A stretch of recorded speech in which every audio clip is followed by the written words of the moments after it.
my God.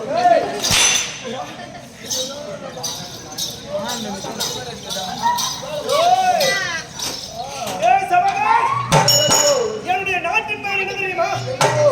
கிரி என்றால் என்ன?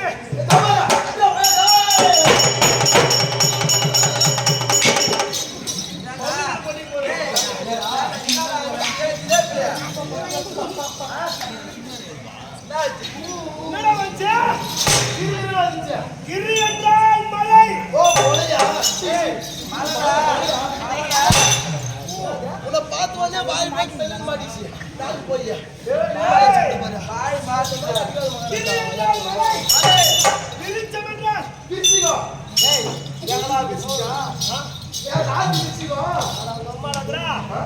பிரிச்சமென்றால் மரம் செடி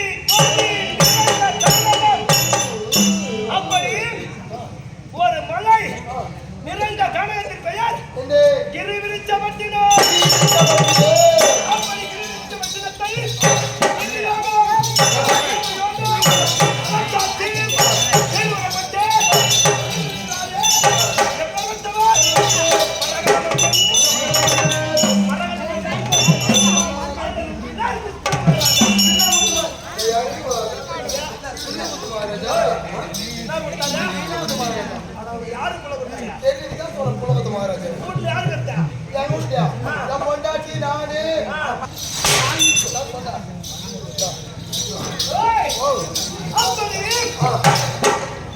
எப்படி என்னுடைய நாட்டிற்கு 2 பெயரோ அதே போல என்னுடைய தந்தையாருக்கு 2 பெயர்.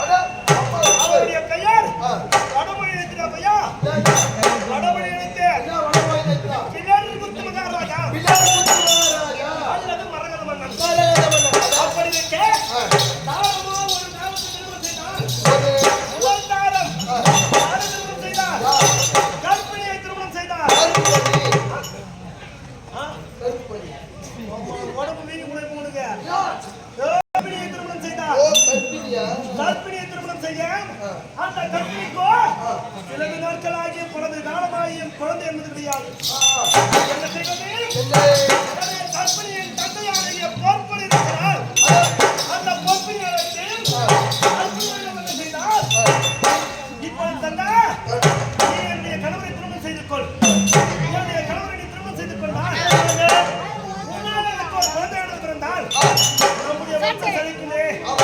நம்முடைய தந்தையாருடைய பெயரை சொல்லுமே. ஒரு பிள்ளை ஒன்று வேணும். நீ என்னுடைய மாமாவாகிய அத்தாரை திருமணம் செய்து கொள். அந்த பத்னியானவள் என்ன செய்தால் அத்தா முதல் தாரமாகிய உங்களுக்கு எப்படி மாமாவானவர் பகுதியாக செல்கிறாரோ அதை போல் அன்றைய பாதி ஆண்களின் பாதி மாறி